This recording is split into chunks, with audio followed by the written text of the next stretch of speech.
Добрый день, уважаемые друзья! Сегодня будем говорить на тему, немножко отличающуюся от предыдущих выпусков.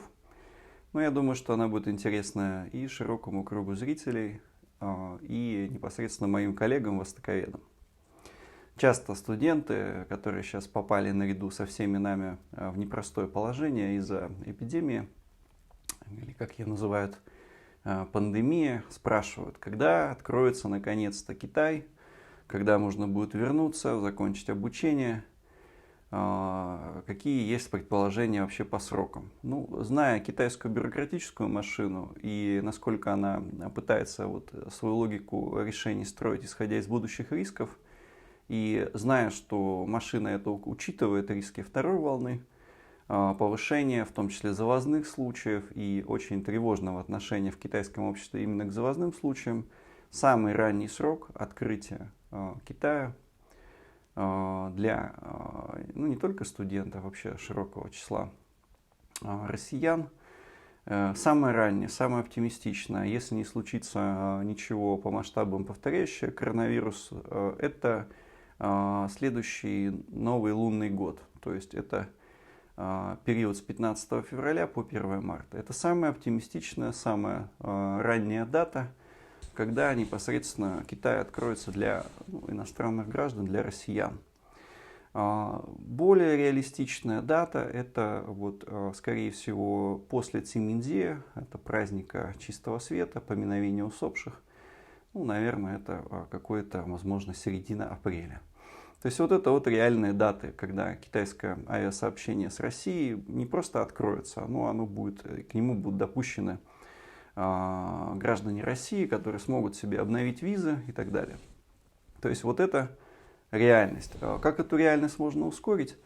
Для этого должен быть создан определенный вопрос, поднят на уровне Министерства иностранных дел по ускорению такого, соответственно, контактов. Насколько я понимаю, отдельно такой вопрос не поднимается, но если много будет комментариев под этим видео, соответственно, и прочее, то можно будет такой процесс организовать.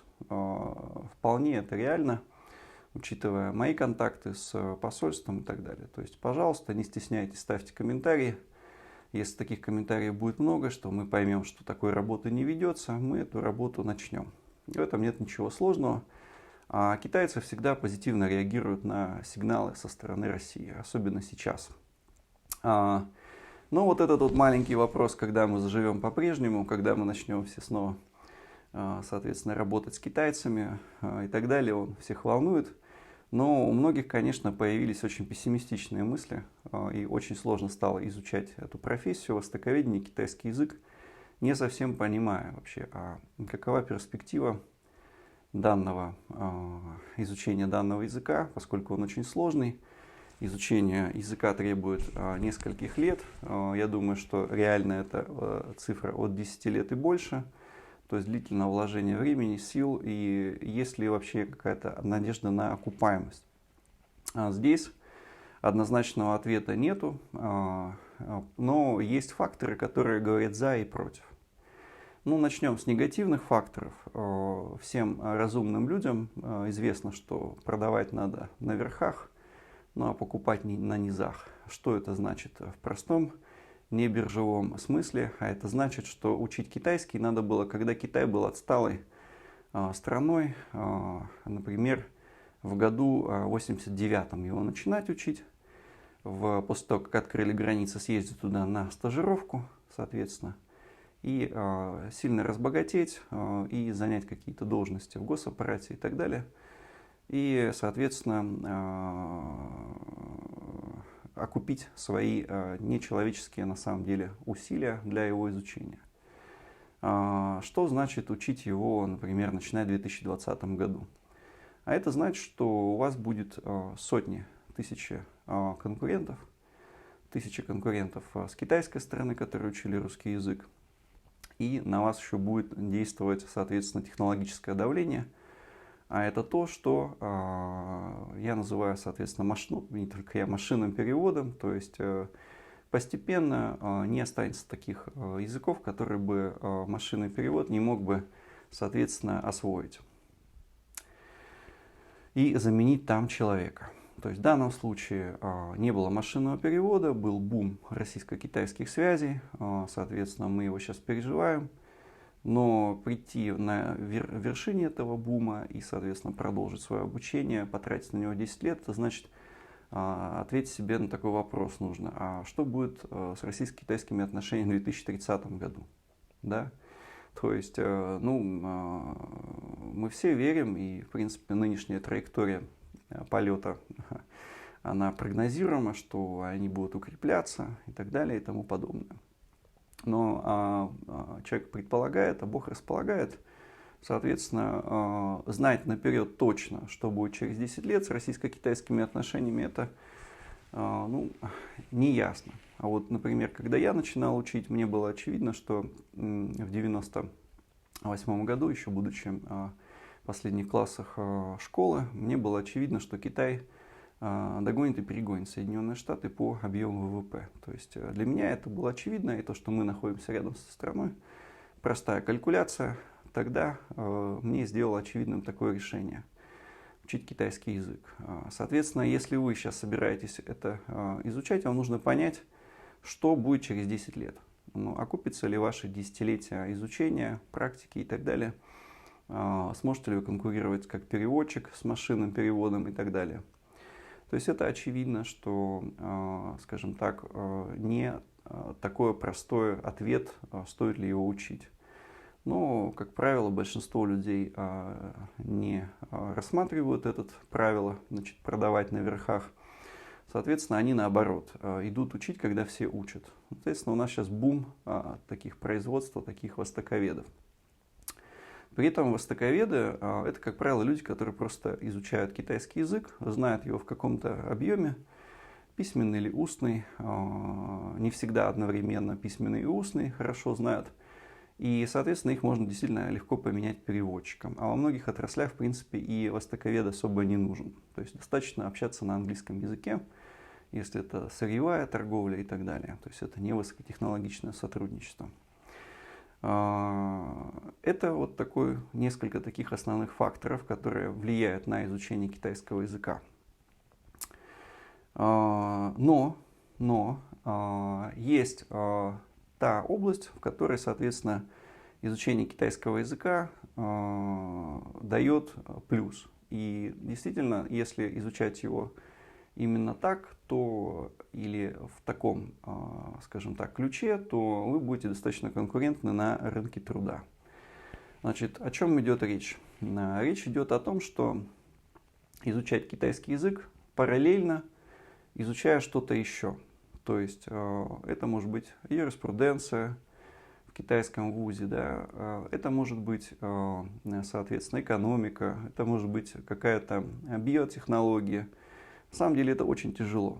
То есть сам по себе китайский язык тяжелый, но вот и дополнительно еще биотехнологии изучать. Это я знаю реально человека русского, который в Тиньзине учится. Вот, соответственно, это очень тяжело. И, конечно, это чревато срывами психическими, нервными и так далее, напряжениями, нагрузками. Но, к сожалению, это единственный путь, когда вы будете конкурентны. Потому что все остальное это то, что у вас, соответственно, заменит робот. Робот-переводчик Google на этом поприще. Это вот такие факторы. Соответственно, но есть и другая сторона этого вопроса. Она заключается в том, что у востоковедов, особенно у тех, кто изучает китайский язык в России, и не потому, что Китай становится каким-то доминирующим в паре Россия-Китай, да, игроком и в Евразии, не только поэтому и не столько поэтому. У тех, кто изучает китайский язык, действительно его знают, и Китай знает, и жил там. Есть перспектива стать одной из резервуаров для создания нового поколения лидеров в России. Не только в России, но понятно, что в странах СНГ, это речь идет в первую очередь о Казахстане, Киргизии, во многом Украине, Беларуси. То есть почему это так? Ну, для того, чтобы создать элитную прослойку, резервуар для резерв для руководство, соответственно, в разных отраслях, страной и так далее. Востоковеды, они удовлетворяют нескольким критериям для такой вот резерва руководства, резерва лидерства. Первое – это чувство обособленности от других. Ну вот кто изучает китайский уже несколько лет, кто общался в этой среде, соответственно, ощущение, что вы уже знаете несколько иероглифов, вы уже понимаете мир, язык, культуру других народов, соответственно, восточных, сложных для изучения. У вас, особенно если вы жили, тем более в этой стране, получили этот культурный опыт, произошла некая перестройка, обособленность. То есть у вас свои символы, но при этом вы остаетесь как бы внешне частью этого социума российского, но у вас есть ощущение обособленности. Второе – это, соответственно, не только обособленность, но и чувство превосходства. Ну, действительно, оно иногда бывает ложным, потому что люди недостаточно хорошо знают язык, тот же китайский, но тем не менее, вы знаете, у вас есть доступ к каким-то знаниям, к этим иероглифам, которые можете читать, понимать что-то, соответственно, транслировать, и это то, до чего не могут дотянуться другие. То есть есть чувство превосходства. Да? Третья важная черта или критерий для того, чтобы создать некую элитную группу, элитную прослойку, резерв, откуда будут черпаться кадры, это доступ к ресурсу. То есть у вас с помощью вашего знания есть доступ к общению с китайцами. Ну, не только с китайцами, это может быть японцы, еще кто-то, да. То есть, в данном случае китаеведы, они большую очень группу формируют. То есть у вас есть доступ к общению с этими людьми, соответственно, у вас есть доступ к инвесторам, доступ к руководящим кадрам и так далее. То есть вот здесь формируется, соответственно, третья черта. И что самое главное, почему это формируется, и уже на самом деле есть такие примеры, но они не из китаеведения. Самое главное, что в России есть некий недостаток и вопрос вообще управленческих кадров и лидерства. Дело в том, что когда рушился Советский Союз, лидерство на уровне высшего руководства партийного, да, то есть вот эти коммунисты, партийные, кадровые, элитные, соответственно, они исчерпали себя как лидеры. То есть они себя дискредитировали во многом, материале, соответственно, контроль и так далее. На их смену пришли комсомол, например, выходец из комсомольской, ставропольской руководящей позиции, это Горбачев, Ходорковский, Березовский, многие известные вам лица, которых сейчас я не буду перечислять. Соответственно, это вот управленческие кадры комсомола сменили. После их произошла смена на сотрудников спецслужб. Она сейчас, эта смена действует, она вполне активна. Но все течет, все меняется. Соответственно, дальше произойдет определенная смена. И есть определенный запрос на то, кто в эту смену придет. Значит, были попытки в теплицах, в пробирках, значит, вырастить управленческие кадры. Ранхикс, лидеры России. Кто говорит, кто там бывал, тот, в общем, знает о качествах и степени удачности этого эксперимента. Поэтому в связи с этим вот эта проблема недостатка кадров, она остается. И ощущение есть, что вот у востоковедов, в первую очередь китаеведов, в связи с упомянутыми мной критериями, есть возможности, даже если они не попадут на престижную работу в 2030 году, занять свое достойное место в этой системе. И более того, у китаеведов, у них из-за того, что они изучают Китай, они видят проблемы развивающегося государства, проблемы социализма, проблемы сосуществования рынка и социалистического хозяйства. То есть очень тот спектр проблем, который не виден в стагнирующем Западе. Потому что там ничего не происходит, кроме, соответственно, стремительной арабизации и, как правильно сказать, отюречивания Германии и всего остального. Там ничего не происходит. А в Китае вот наглядно видно на глазах, как что-то происходит, как действуют власти. Они открыты перед населением. То есть мы видим схему государственного управления. Кстати говоря, более подробно можно будет детально в достаточно большом труде моем ознакомиться с этим. Он получился действительно большим.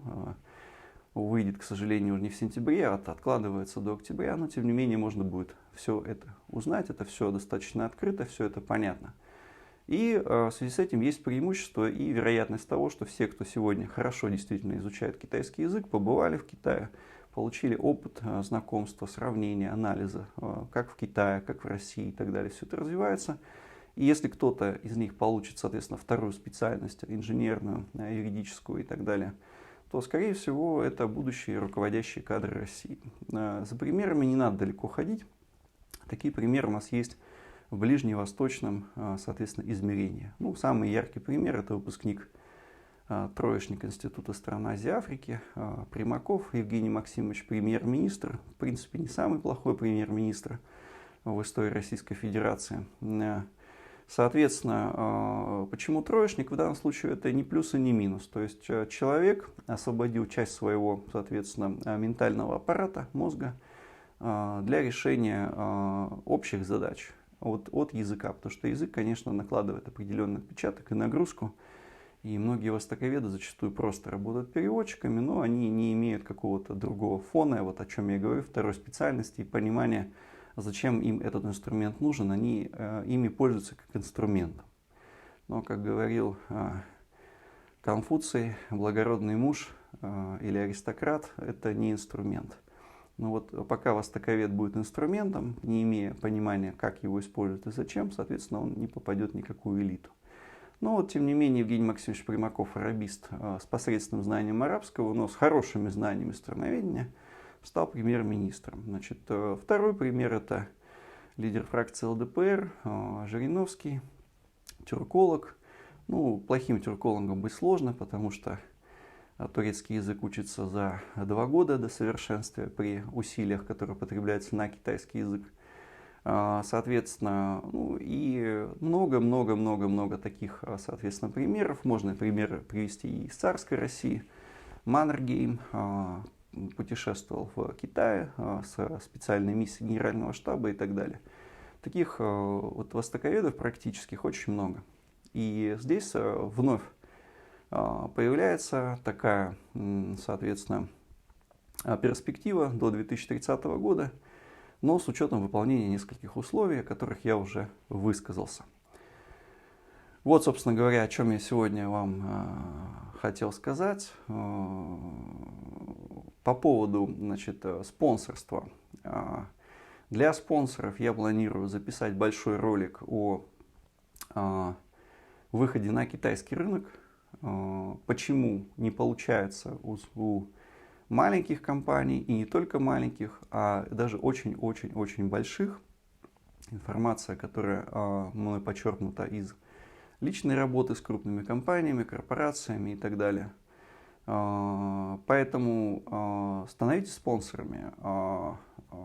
Вам будут доступны, соответственно, материалы, которые вот я сейчас озвучил, возможно, до конца следующей недели, либо до конца следующего месяца. Спасибо большое. Всех благ. Всего доброго.